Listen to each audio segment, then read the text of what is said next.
അച്ഛനും മകളും തമ്മിലുള്ള അന്തർധാര ഇപ്പോഴും സജീവമാണ്. വീട്ടുകാർക്ക് അറിയില്ലെന്നേ ഉള്ളൂ.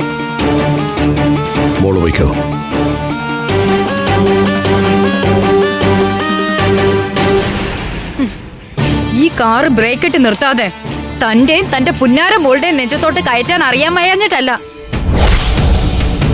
അങ്ങനെ ചെയ്ത ഇടഞ്ഞു ചാവുന്നതിന് മുൻപ് ആ ചെയ്തത് ഞാനാണെന്ന് താൻ അറിയാതെ പോവും.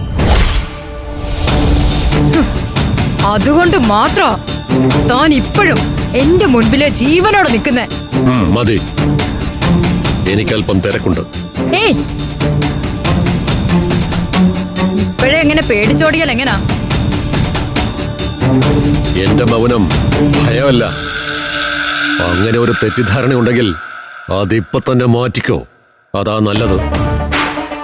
ആദ്യം മുന്നറിയിപ്പ്, പിന്നീട് ആക്ഷൻ. അതാണ് ഈ ദിവ്യപ്രഭയുടെ ഒരു രീതി. മുന്നറിയിപ്പ് കഴിഞ്ഞിരിക്കുന്നു. ഇനി ഏത് നിമിഷവും മരണം തന്നെ തേടി വരാം. ആ പേടിയോടെ വേണം താൻ ഇനി ജീവിക്കാൻ. ആരായാലും ജനിച്ചാൽ ഒരു ദിവസം മരിക്കണം. അതിൽ പേടിച്ചിട്ടെന്ത് കാര്യം? അതുകൊണ്ട് അങ്ങനെ ഒരു ഭയം എനിക്ക് തീരെയില്ല. ഇപ്പൊ ഇവിടുന്ന് പോയ നിങ്ങളുടെ മോളുണ്ടല്ലോ, അവളുടെ കല്യാണം കാണണമെന്ന് തനിക്ക് ആഗ്രഹമില്ലേ? അല്ല, മോനൊരുത്തനുണ്ടല്ലോ അഭിമന്യു, അവന്റെ കല്യാണം കാണണമെന്നും തനിക്ക് ആഗ്രഹമില്ലേ? തന്റെ മക്കൾക്ക് ജനിക്കാൻ പോകുന്ന കുഞ്ഞുങ്ങളുടെ ഓമന മുഖങ്ങൾ എങ്ങനെ ഇരിക്കുമെന്നൊന്ന് ചിന്തിച്ചു നോക്കിയേ. അതുങ്ങളെ ഒരു നോക്ക് കാണണമെന്നും കൊഞ്ചിക്കണമെന്നും തനിക്ക് ആഗ്രഹമില്ലേ? മനസ്സിലെ ആഗ്രഹങ്ങളൊക്കെ ദേ ഇപ്പൊ ഈ മുഖത്ത് തെളിഞ്ഞു കാണാം.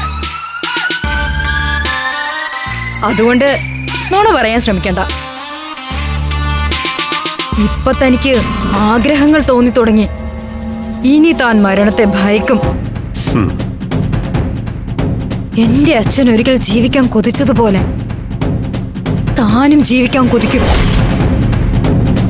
പക്ഷെ അപ്പോഴേക്കും ഒരുപാട് വൈകിപ്പോയിരിക്കും. മരണം തന്നെ തേടി എത്തിക്കഴിഞ്ഞിരിക്കും. വിതച്ചത് കൊയ്യാൻ തയ്യാറായിക്കോ അനന്തകൃഷ്ണ. എന്റെ അച്ഛനോട് നീ ചെയ്ത കൊടും ക്രൂരതയ്ക്ക് നിനക്ക് മാപ്പില്ല.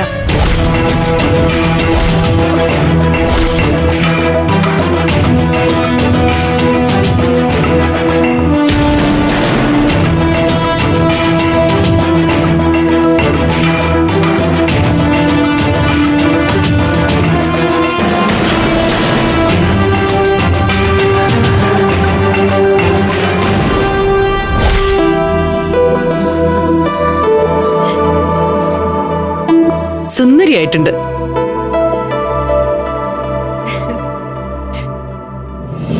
അല്ലേലും എന്റെ മക്കൾ 5 പേരും സുന്ദരിമാരാണ്.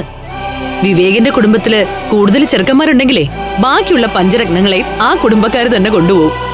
ഇവിടുത്തെ എന്ത് ഫംഗ്ഷൻ ഇവര് വന്നാലും എന്തെങ്കിലും പ്രശ്നം ഉറപ്പാ. ഇന്ന് എന്ത് പുകയിലാണാവോ ഉണ്ടാക്കാൻ പോന്നെ. ഇന്നലെ അംബിക ഉള്ളതുകൊണ്ട് വരാൻ പറ്റാത്തതിനാൽ അമ്മയുടെ നെഞ്ചു വല്ലാതെ വേദനിക്കായിരുന്നു. ഇന്ന് ആ സങ്കടം കൂടി തീർക്കാനാ ഞാൻ വന്നത്.